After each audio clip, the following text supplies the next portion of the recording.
Okay guys, so welcome to my next kickboxing video. So this would be applicable for both kickboxing and JKD.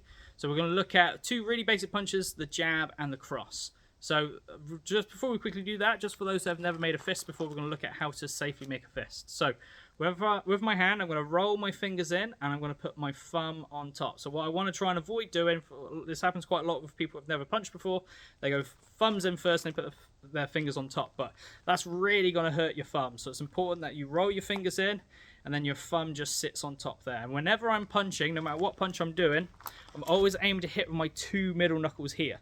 The reason I'm doing that is they're my biggest and my strongest, and when I do punch, it keeps my wrist all in line with my elbow and my shoulder, so it's going to help protect my wrist a little bit more. It's very common for beginners when they hit, as they hit almost like with the flat of their hand or these knuckles, or maybe even these smaller knuckles. If you've got big gloves on, you can kind of get away with it, but we want to make sure we're being efficient and aim to hit with those two big knuckles, even if you have gloves on. Okay, so we're going to be in our guard position. So we're in our guard like we looked at previously. So we're going to look at our jab first. So your jab is with your front hand. So I've made my fist. So when I jab, you can do it on the spot to begin with. So my hand is just going to extend out and I'm lifting up my shoulder to protect my jaw. So I want to keep my head up like this, because when you're fighting or sparring someone, that leaves an opportunity for them to hit me back. So when I jab, I'm trying to keep my shoulder nice and tight, and my rear hand is staying nice and high. And again, I'm rotating my hand, so I'm aiming to hit with those two knuckles. So you're going to be here, and I'm just going to pump my jab out. Okay, as you start to feel a bit more comfortable with that, you're going to take a little step. So I'm going to push off my front foot. I'm almost like doing a lunge with my front foot, but I'm not going super far, I'm just moving a little bit. So my front foot goes out just a little bit, and then it comes back. The common mistake that people do with this is they step out, but then they step back and bring their feet together. So let's say I'm on this square. So as I jab out, I need to make sure my foot comes back onto that same square. It comes back to the same position. Okay? And I've got to be careful not to lunge out too far. It should just feel nice and natural, and I come back.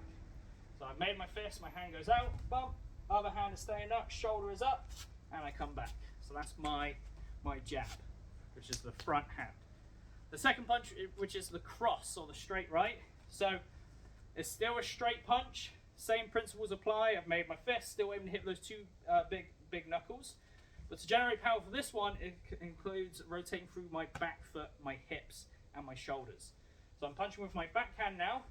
So I don't want to just use my arm. You can see there's not a lot of reach, there's not a lot of power. So for me to generate as much power as I can, I need to rotate through my bottom foot, rotate through my hips, and rotate through my shoulder. Okay. So imagine you're trying to pull your lead shoulder as far back as you can, and that helps with your rotation. Again, I'm still trying to lift up my shoulder, protect my jaw, and my left hand is staying up by my head. And again, it comes back in a straight line. So the recovery for these two punches, you've got to be careful not to drop your hand as you're punching. Your hand goes out in a straight line, it comes back. Okay. So a good way to practice this is just to practice it on the spot. So you can go jab, reset, make sure your base is there, you still got good width in your stance, your legs are nice and bent, and then you can throw your cross, getting that rotation in your body and coming back.